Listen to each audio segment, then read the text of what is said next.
Here's a question most people don't want to sit with. If two 40-year-olds earn the exact same salary, why does one of them retire with more than double the money of the other, even if they both worked the exact same number of years after that? The answer isn't luck. It isn't market timing. It isn't some secret stock pick. It's a decade. Specifically, it's this decade, your 40s, and almost nobody explains why it carries so much more weight than the 10 years before it or the 10 years after it. If you're in your 40s right now and you feel a low hum of financial anxiety every time retirement comes up, that feeling is not irrational. You are standing in the single most consequential decade of your entire financial life, and the data on what happens to people who treat it casually versus people who treat it seriously is not close. Let's start with why this specific decade matters more than others, because the reason is mathematical, not emotional. Money you save at age 40 has roughly 25 years to compound before a typical retirement age of 67. Money you save at age 55 has maybe 12. Same dollar, same market return, wildly different outcome, purely because of time. This is why financial planners consistently call your 40s the highest leverage decade of your entire working life. It's not that money saved later doesn't count, it's that a dollar saved at 40 is worth roughly double what the same dollar is worth if you wait until 55 to save it, just from compounding alone.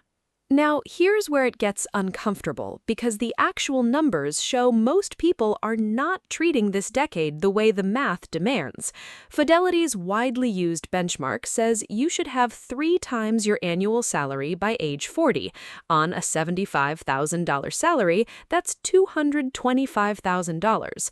The reality, according to Vanguard's 2026 data, is that the median 35 to 44-year-old has somewhere between $40,000 and $45,000 saved. That's not slightly behind, that's roughly 1/5 of the target. And this isn't a fringe group of underachievers, this is the median, the exact middle of the entire age bracket. Half of all people in their late 30s and 40s have even less than that. But here's the number that should really grab your attention, because it shows exactly what happens if that gap doesn't close during this specific decade. By age 50, Fidelity's benchmark jumps to 6 times your salary. On that same $75,000 income, that's $450,000. The actual median for the 45 to 54 bracket sits around $87,000 to $115,000, depending on which dataset you use. That means the typical person in this age group is sitting at roughly 1/4 of where the math says they need to be. And notice what just happened across those two data points. At 40, the gap was already large. By 50, it hadn't closed. It had gotten proportionally worse because the target itself doubled while actual savings barely moved. That's not a coincidence. That's what happens when a decade with this much leverage gets treated the same as any other decade. So why does this specific decade get squeezed so hard? This is the part almost nobody connects together, and it's not about discipline or willpower.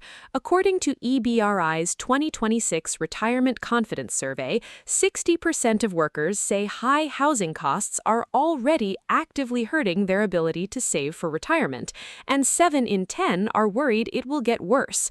Your 40s are also, for a huge percentage of people, the peak years of the so-called sandwich generation, simultaneously supporting kids through their most expensive years, sometimes including college costs, while also beginning to help aging parents.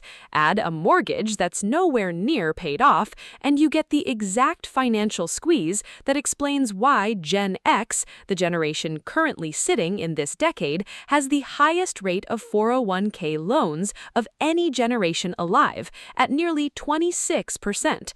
That statistic matters enormously because a 401k loan doesn't just pause your growth, it actively reverses it, pulling money out of the market during the exact years when compounding is doing its heaviest lifting. Here's the trap hiding inside that number, though, and this is the part that should genuinely change how you think about the next few years. The average 401k balance for Gen X currently sits around $217,000 to $222,000.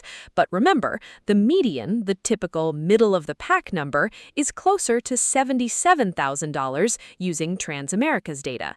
That gap between average and median isn't a rounding error, it's roughly 3 times the difference, and it exists because a smaller group of high savers in this age bracket are pulling the average dramatically upward, while most people are being left behind it, which means if you're comparing yourself to headlines quoting the average 40-something has $200,000 saved, you are almost certainly comparing yourself to a number that does not represent you and feeling behind because of a statistic that was never built to describe the typical person in the first place.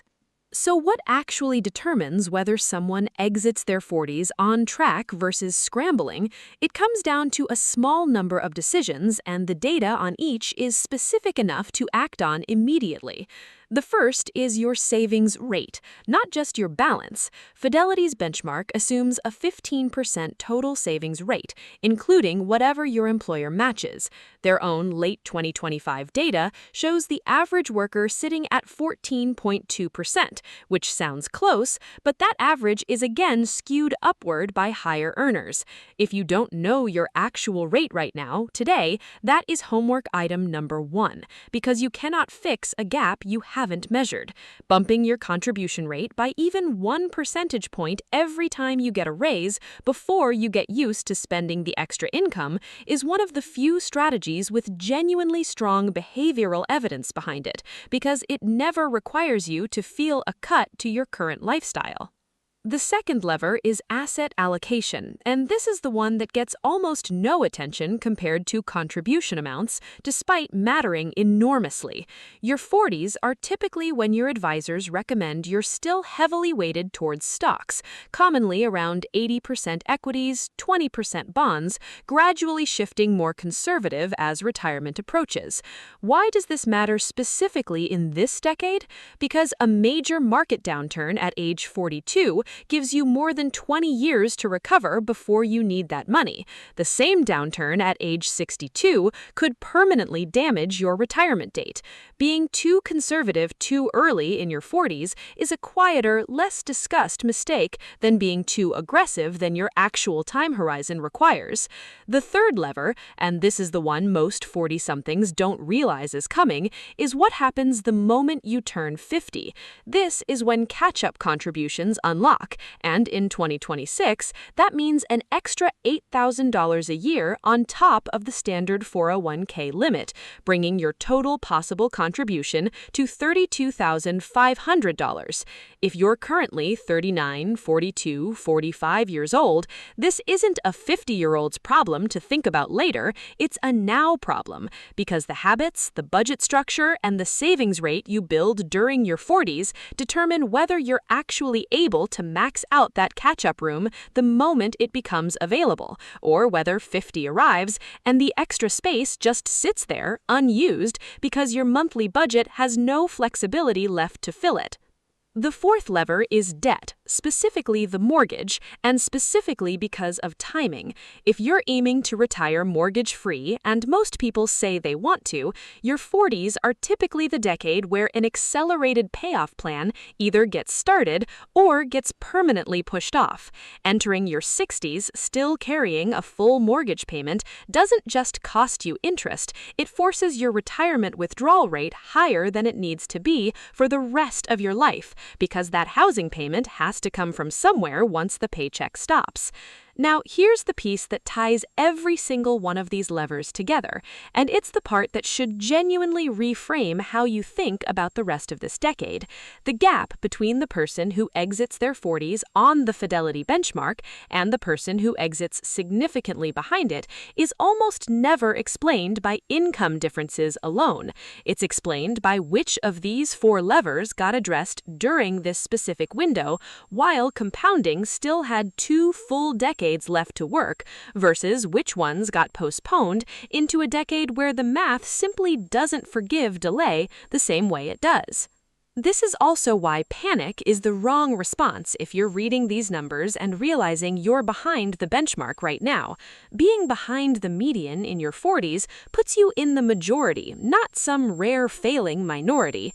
What separates the people who close that gap from the people who don't is usually not a dramatic overhaul. It's typically 3 specific moves, done consistently for the remaining years of this decade, raising the savings rate by even a percentage point or 2 at a time, keeping the equity allocation appropriately aggressive for the actual time horizon remaining, and building the budget flexibility now so that the moment catch-up contributions unlock at 50, there's actual room to use them instead of an opportunity that arrives and finds nothing left to give it.